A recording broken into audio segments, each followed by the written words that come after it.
नई रेसिपी और kitchen tips के लिए चैनल को सब्सक्राइब करें और सबसे पहले जानकारी के लिए घंटी को दबाएं।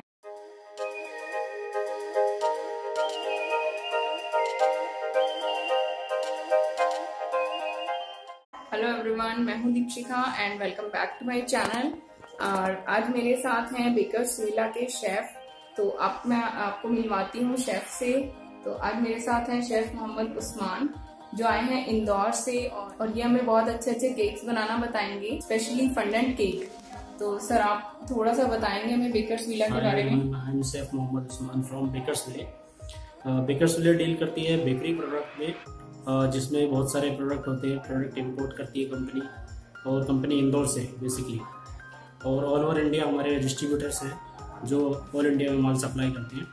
आज हम बनाने जा रहे हैं स्पेशली डॉल केक, जो फॉन्डेंट से बनता है। Thank you sir, thank you so much. तो चलिए अपने स्टार्ट करते हैं सर के साथ, और पूरी रेसिपीज मैं आपको यहाँ पे दिखाती हूँ पूरा कि किस तरह से हम डॉल केक और लेस केक और फंडेंट के साथ किस तरह से काम करेंगे। तो चलिए ये शुरू करते हैं। सबसे पहले जो हमें शेफ ने सिखाया वो है ये बहुत ही प्रिटी सा, लवली सा डॉल केक बनाना। तो सबसे पहले हम देखते हैं कि कैसे बनाना है हमें ये डॉल केक। तो यहाँ पे हमने एक बॉक्स लिया था शेफ ने, जिसमें था मार्जरीन। जिस तरह से हम बटर क्रीम बनाते हैं या व्हिप्ड क्रीम बनाते हैं, उसी तरह मार्जिन से भी क्रीम बनाई जाती है। तो ये मार्जरीन की पैकिंग जो थी वो बेकर्स विला के पैक की थी, और ये मार्जरीन था। इसे मार्जरीन को हमने एक स्टील के बड़े बाउल में ले लिया था शेफ ने, और उसे इस तरह से विपिंग ब्लेंडर की हेल्प से इसे अच्छे से मैश किया, और इसे हमें विप करके विपिंग क्रीम के जैसा ही बनाना है। क्योंकि ये थोड़ा सा हार्ड था तो शेफ ने इसे पहले नाइफ की हेल्प से अच्छे से काट के थोड़ा स्मूथ कर लिया। देन अगेन विपिंग ब्लेंडर की हेल्प से इसे ब्लेंड किया और अच्छे से इसे विप किया। इस प्रोसेस को करने में लगभग 15 से 20 मिनट का टाइम लगता है। तो बड़े आराम से इसे कंटिन्यूसली ही करना है, और एक साइड पे ब्लेंडर को चलाते हुए इसे हमें विप करना है। आप विपिंग क्रीम या बटर क्रीम भी ले सकते हैं, लेकिन शेफ़ ने ऐसा बोला कि मार्जरीन से जो पफ बनते हैं वो बहुत ही अच्छे बनते हैं। तो यहाँ पे हम मार्जरीन का यूज़ कर रहे हैं।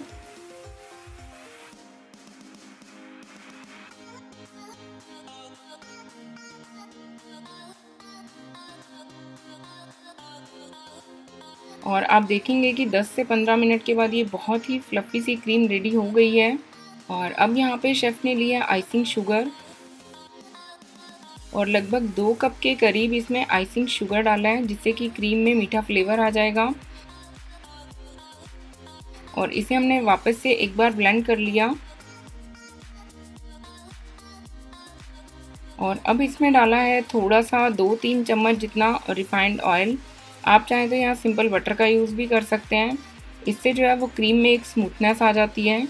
तो अब हमारी ये जो क्रीम है वो बनकर तैयार है। इसे हम एक बार फ्रिज में रख देंगे जब तक कि हम बाकी का प्रोसेस करते हैं। बेकर्स विला के प्रीमिक्स को यूज़ करते हुए कुसुम जी ने यहाँ पे कुछ केक बेस जो है वो बनाकर तैयार रखे थे, क्योंकि इसमें बहुत ज़्यादा टाइम लगता है और वर्कशॉप में इतना टाइम नहीं था। तो इन केक बेस को हम क्रम्बल कोट कर तैयार करेंगे, और इनको हमने शुगर सिरप में डिप नहीं किया है, क्योंकि शेफ़ ने बताया कि बेकर्स विला का प्रीमिक्स से जो केक बनता है वो ऑलरेडी बहुत सॉफ्ट बनता है, उसे शुगर कोटिंग की नीड नहीं रहती है। अदरवाइज़ जनरली हम जो केक अपने रेसिपी से बनाते हैं उसमें शुगर कोटिंग करनी पड़ती है।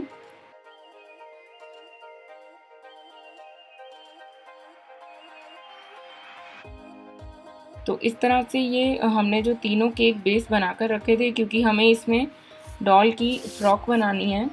तो डॉल की फ्रॉक शेप में ये तीनों केक बेस जो हैं वो इस तरह से कंबाइन करके तैयार कर लिए।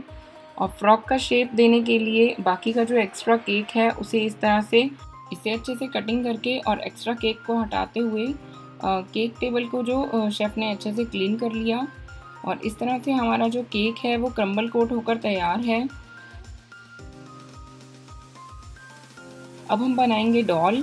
तो डॉल बनाने के लिए यहाँ पे शेफ़ ने लिया फॉन्डेंट। ये बेकर्स विला का किट मार्केट में बहुत ही ईजिली अवेलेबल है। अगर आप चाहते हैं तो मैं लिंक नीचे डिस्क्रिप्शन बॉक्स में डाल दूँगी।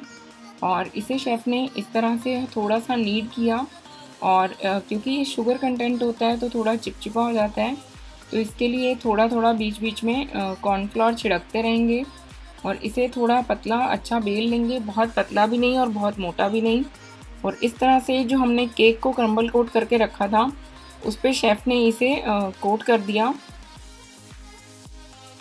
और अब हम बनाएंगे डॉल की शेप। तो डॉल शेप बनाने के लिए वाइट कलर के सेम जो फंडेंट मटेरियल है उसे नीड करके इस तरह डॉल के सांचे में भर के रखा हुआ था ऑलरेडी, क्योंकि इसे बनने में लगभग 6 से 7 घंटे का टाइम लगता है। तो ये स्टेप ऑलरेडी शेफ़ ने करके रखा हुआ था और बाद में इसे हमने थोड़ा सा कटर की हेल्प से कॉर्नर्स को कट करते हुए डॉल को सांचे से बाहर निकाल लिया और इसे हल्का हल्का कॉर्नफ्लोर लगाते हुए अच्छे से इसके किनारों को सॉफ्ट कर लिया। और सेम तरीके से ही यहाँ पे जो डॉल के हाथ हैं वो भी एक सांचे में ही रखे हुए थे और उन्हें भी हमने किनारों को हल्का हटाते हुए सांचे से बाहर निकाल लिया। और क्योंकि ये पूरा शुगर कंटेंट होता है तो थोड़ा सा चिपचिपा हो जाता है, तो इस पर हल्का हल्का सा कॉर्नफ्लोर लगा देते हैं। और यहाँ पे शेफ़ ने यूज़ किया एडिबल गम, जिसे बहुत ही इजीली खा सकते हैं। उसकी हेल्प से जो डॉल की दोनों हैंड्स हैं उन्हें इस तरह से अटैच कर दिया। बहुत ही छोटा छोटा काम है, बहुत ही पेशेंस से करना होता है।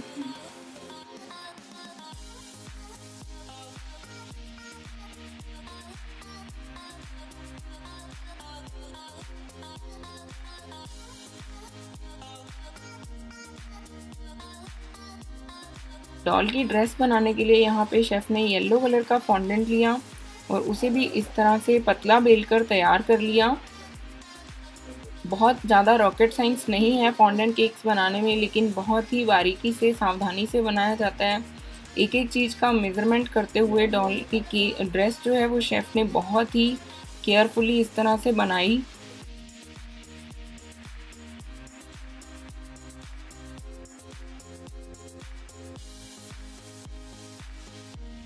और उसे हल्का हल्का ब्रश से एडिबल गम लगाते हुए इस तरह से पेस्ट किया।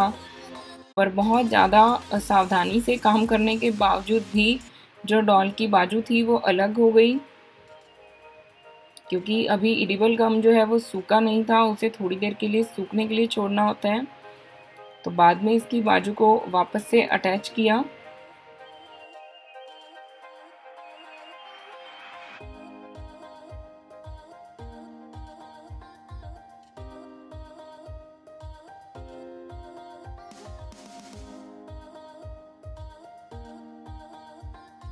और इसके बाल बनाने के लिए भी इसी तरह से ही वाइट कलर का मोल्ड लिया और एक स्क्रूअर की हेल्प से उसके बालों को थोड़ा फ्लफीनेस देने के लिए इस तरह से बनाया।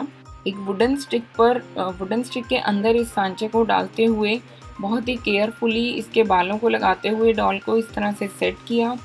और डॉल की आईज़ को क्रिएट करने के लिए शेफ़ ने यहाँ पे एडिबल मार्कर का यूज़ किया, तो वो क्लिप्स मुझसे जो है वो मिस हो गई। और बहुत सारे इस तरह के फ्लावर वाले सांचे अवेलेबल थे, जिनकी हेल्प से वाइट कलर के फॉन्डेंट का यूज़ करते हुए इस तरह के कटर से काट के बहुत सारे फ्लावर बनाए और डॉल की पूरी ड्रेस को डेकोरेट किया। और यहाँ शेफ़ ने पतली पतली सी डॉल को बैंगल्स बनाई रेड कलर के फॉन्डेंट की, और बालों पे हल्का सा कलर देने के लिए यहाँ गोल्डन कलर की जो स्पार्कल एडिबल कलर्स होते हैं उसका यूज़ किया। और इसी तरह से येलो एंड रेड फॉन्डेंट का यूज़ करते हुए ड्रेस के नीचे की फ्रिल को भी रेडी किया। तो इस तरह से हमारा बहुत ही प्रिटी सा डॉल केक जो है वो बनकर तैयार है। तो अब मूव करते हैं हम सेकंड केक की तरफ, जिसमें हमने शुगर लेस केक बनाया है।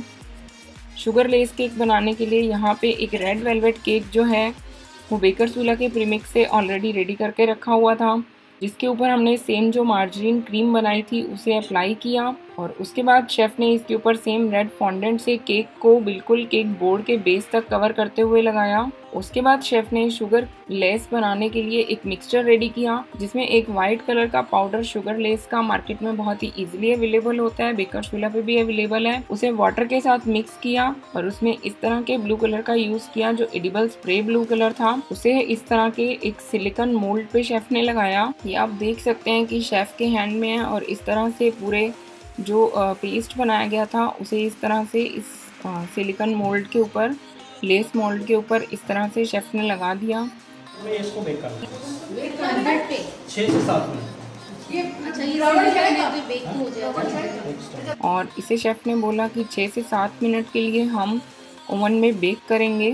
तो बेक करने के बाद मैं आपको दिखाती हूँ, ये लेस इस तरह से था और जब ये हल्का ठंडा हो जाता है तो ये बहुत ही इजीली मोल्ड से डीमोल्ड हो जाता है। उसके बाद शेफ़ ने इसे इस तरह से केक पे डेकोरेट किया और ये हमारा शुगर लेस केक भी बनकर तैयार है। तो ये दोनों केक जो है वो शेफ़ ने बनाकर हमें दिखाए, बहुत ही अच्छे से सिखाए हमें और कुसुम जी ने बहुत ही अच्छा कोऑर्डिनेशन किया उसमें, बहुत ही अच्छे से मटेरियल सब प्रिपेयर करके रखे हुए थे। कुसुम कुकिंग क्लासेस जो हैं वो जयपुर में अवेलेबल हैं। अगर आप उनसे क्लासेस लेना चाहते हैं केक सीखने के लिए तो मैं लिंक नीचे डिस्क्रिप्शन बॉक्स में डाल दूँगी। और अगर आप बेकर्स विला का कोई भी मटेरियल ख़रीदना चाहते हैं तो उसके लिंक भी मैं नीचे डिस्क्रिप्शन बॉक्स में डाल दूँगी, तो आप ख़रीद सकते हैं।